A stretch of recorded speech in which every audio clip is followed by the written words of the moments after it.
Suno released Studio version 1.1, and in this video, I'll share everything you need to know. The first update is they have added 6-band equalizer settings. Let's show you how to use this. After logging into Suno and clicking on the Studio tab, let's add a song to the library.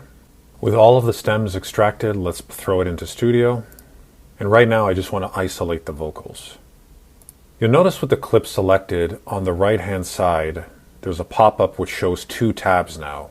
The first one is the clip where, again, you can extract the stems, you can change the speed, the tempo, and so on. The new part is there's now a track tab.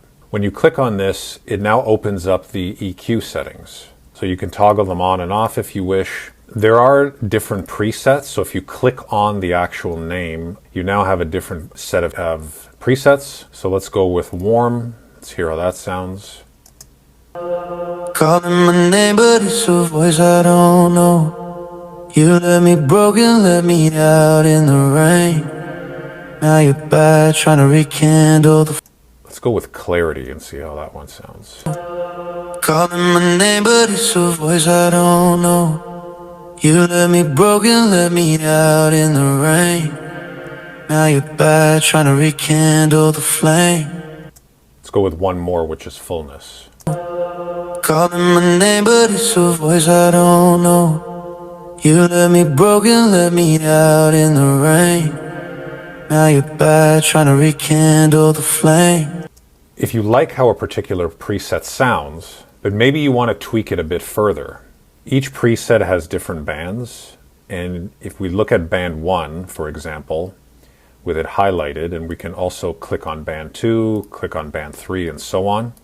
But with band 1 selected, hover your mouse over it and you can take it and you can drag it really anywhere you wish. And as you start doing that, you'll see some of the frequency, some of the gains, and the quality start to shift around. I wonder if I just leave it here, what this is going to sound like. Calling my name, but it's a voice I don't know. So it's a bit lower in the tone. As soon as you start making adjustments, this is where the EQ turns into a custom setting versus using one of the presets.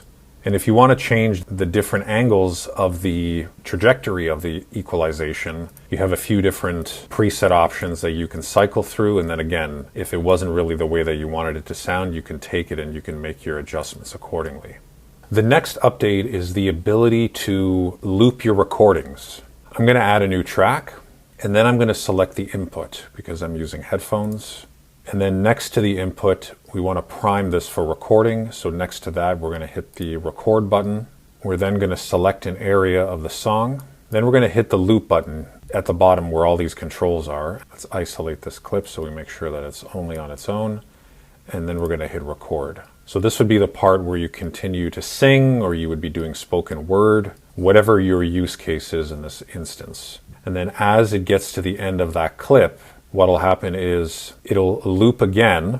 But what's happening here is you can continue to do new takes. This is really powerful because if you've made a mistake while singing, or you want to record multiple takes to hear what they sound like later, this functionality is now available to you. Once you stop recording, click the 3 dots and then go to Show Take Lanes. What's going to happen here is all of the versions that you were continuously recording on a loop are going to pop up. Now all you have to do is review these, make the adjustments, or re-record if need be.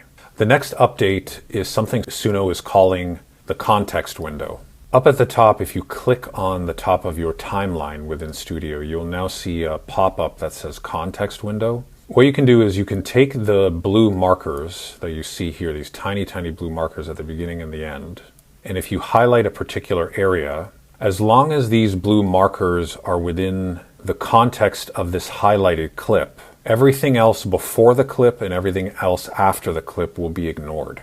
This is really helpful because it won't mess up other parts of the clip when you're trying to make changes. The next update is Suno has redesigned the projects library. If you click on your project at the top and then you click on Open Project, you'll now have a folder or card view for easy access, along with a search function, and then you also have the ability to look at a deleted projects tab, bringing them back if you wish.